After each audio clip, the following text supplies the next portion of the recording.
सफलता की शुरुआत मन से होती है। मन आत्मा की वास्तविकताओं और भौतिक अभिव्यक्तियों एवं अनुभवों के बीच एक सेतु है। देह के कर्म मन के माध्यम से ही प्रकट होते हैं और निश्चित रूप से आत्मा के फल भी मन के माध्यम से ही प्राप्त होते हैं। मन का रहस्य इतना महत्वपूर्ण विषय है कि मेरा मानना है कि यदि हम सही मन रखने के सार को समझ लें तो शायद हम आज की तुलना में कहीं अधिक सफल होंगे। हर सफलता मन से शुरू होती है, हर असफलता मन से शुरू होती है, हर संघर्ष मन का होता है, हर लड़ाई मन में ही जीती जाती है, हर बंधन मन से शुरू होता है। देखिए, तो मन वास्तव में आज रात में जो कहने जा रहा हूं उनमें से एक ही है कि मन एक योद्धा है और कभी कभी मन धोखा खा जाता है, क्योंकि आप अपने मन को जो सौंपते हैं वही वह आपको देता है। इसलिए मन अत्यंत शक्तिशाली, अत्यंत सामर्थ्यवान है और उसमें जो कुछ भी डाला जाता है उसे देने में सक्षम है। इसलिए कभी कभी मन असफलता उत्पन्न करता है, लेकिन मन के भीतर वह वास्तव में सफल होता है। आप जानते हैं, शायद आज रात मैं कुछ ऐसी बातें कहूं जो आपके विचारों को चुनौती दे सकती हैं, लेकिन कृपया इस पर ध्यान दें ताकि आप प्रभु के साथ प्रभावी ढंग से काम कर सके। असफलता मन की दृष्टि में सफलता का ही एक रूप है। अवसाद, चिंता, संघर्ष, बंधन, ये सब मन की उत्पादकता है। आश्चर्यचकित है? हाँ, यही सच है। मन अत्यधिक उत्पादक है। मन को इस प्रकार समझिए, मन एक उपजाऊ भूमि की तरह है और आप इसमें जो डालते हैं ये वही उत्पन्न करता है। आप इसमें जो डालते हैं ये वही देता है। इसलिए आपका मन असफलता को नहीं जानता, आपका मन सफलता को नहीं जानता। आपका मन आपके जीवन का एक मजबूत, शक्तिशाली, उत्पादक क्षेत्र या महत्वपूर्ण हिस्सा है। यह आपकी आत्मा का हिस्सा है, इसलिए यह आपके विचारों के प्रभाव और प्रवाह पर निर्भर करता है। यह आपके परिवेश से पोषित होता है। यह उन लोगों के प्रकार और गुणवत्ता से पोषित होता है जिनके साथ आप संबंध रखते हैं, संवाद करते हैं या जुड़ते हैं। ऐसे कई कक्ष या विभाग हैं जिनके पास आपके मन को प्रभावित करने की क्षमता है। विभिन्न लोगों से विचार आपके मन में आते हैं और आप जिन चीजों को अपने मन में आने देते हैं वे बिना ईश्वर के अस्तित्व में नहीं आ सकती। अपने भविष्य का परिणाम स्वयं निर्धारित करें।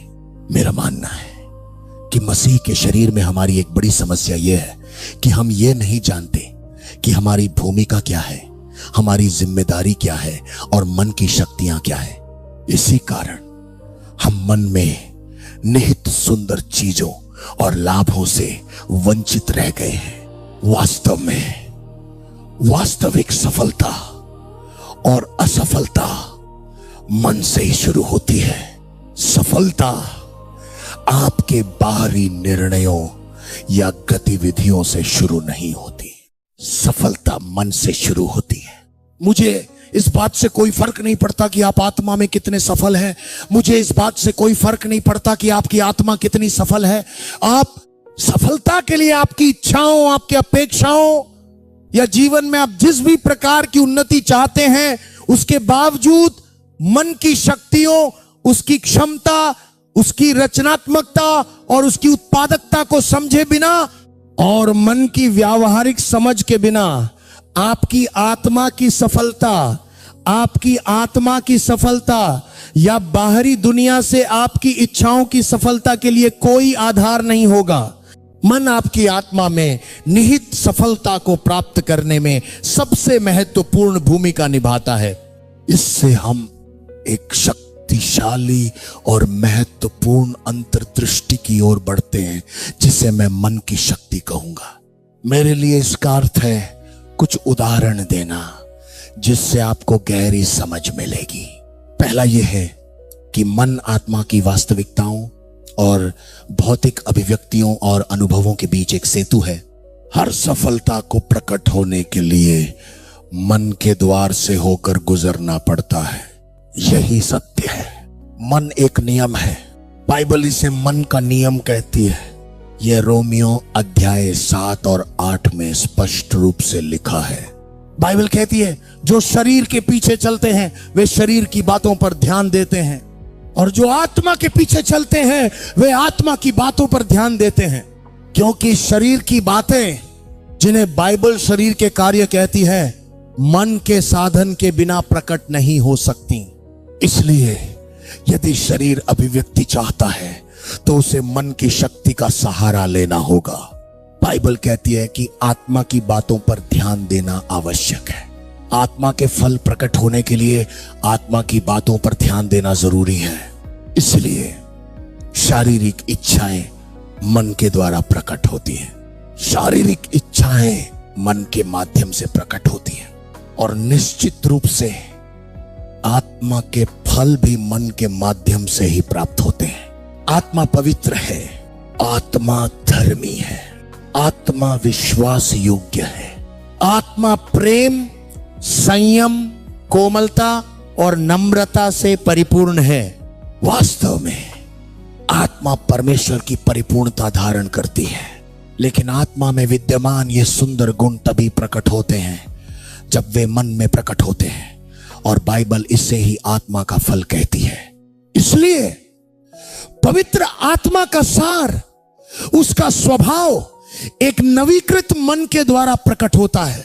मन के बिना आप जीवन भर पवित्र होने की इच्छा कर सकते हैं, लेकिन पवित्र नहीं हो सकते। आप जानते हैं ऐसे लोग हैं जो वास्तव में धर्मी होना चाहते हैं या धार्मिक जीवन जीना चाहते हैं, लेकिन वे ऐसा करने में असमर्थ हैं। मैंने ऐसे लोगों को भी देखा है जो जानते हैं कि वे जो करना चाहते हैं वो गलत है, फिर भी वे उसे करना नहीं चाहते, लेकिन उन्होंने खुद को ऐसा करते हुए पाया। यही प्रेरित पौलुस का संघर्ष था। उन्होंने कहा जो मैं नहीं करना चाहता था वही मैं कर रहा था। क्यों? क्योंकि मन के नियम के कारण मन अभी तक पवित्र आत्मा के साथ तालमेल में नहीं आया है। देखिए, मन अभी तक पुनर्जीवित मानव आत्मा के साथ तालमेल में नहीं आया है, और इसी कारण आत्मा में छिपी हुई शुद्धता का मनुष्य के माध्यम से प्रकट होना असंभव हो जाता है। क्योंकि मन ही आत्मा की वास्तविकताओं और उसके फल प्रकट होने या प्रकट होने के बीच सेतु है। इसलिए मन के बिना परमेश्वर के वादों का हमारे जीवन में प्रकट होना असंभव है।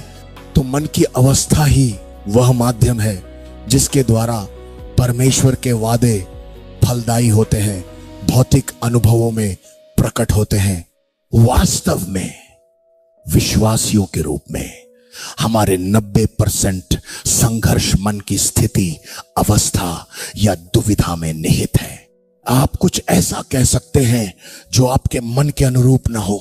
कभी कभी हमारे शब्द मन की स्थिति से मेल नहीं खाते। वास्तविकता आपके कहे शब्दों में नहीं है। और हां, संक्षेप में कहें तो प्रभु के वचन को बोलने से समय के साथ आपका मन बदल सकता है। जी हां, स्वीकारोक्ति के द्वारा, पवित्र शास्त्रों का पाठ करने के द्वारा समय के साथ आप अपने मन की संरचना को बदल सकते हैं। जी हां, अपने मन की आणविक संरचना को बदल सकते हैं और एक नई सोच विकसित कर सकते हैं। ठीक है, लेकिन इसमें समय लगेगा। यह एक नई मानसिकता बनाने का एक तरीका है, लेकिन इसमें समय लगता है। इसका मतलब यह है कि जब आप परमेश्वर के वचन पर विचार करना शुरू करते हैं या सकारात्मक बातें बोलना शुरू करते हैं, तो कृपया ध्यान रखें कि ऐसे शब्द तुरंत पूरे ना हो। ये पहले मन की स्थिति पर प्रभाव डालेगा, मन को लड़ेगा, विरोध करेगा, जड़ से उखाड़ फेंकेगा, नया करेगा, फिर से बनाएगा, रीसेट करेगा। इससे पहले कि आप भौतिक रूप से महत्वपूर्ण बदलाव देख सकें, इसलिए कभी कभी जब हम मन के नवीनीकरण की यात्रा शुरू करते हैं तो हम अक्सर एक त्वरित प्रतिक्रिया, एक त्वरित परिवर्तन की उम्मीद करते हैं। आप आज कहें और अगले दिन परिणाम पालें। हाँ, आज कहने और अगले दिन परिणाम पाने की संभावना है यदि आपका मन पहले से ही पवित्र आत्मा के साथ जुड़ा हुआ है।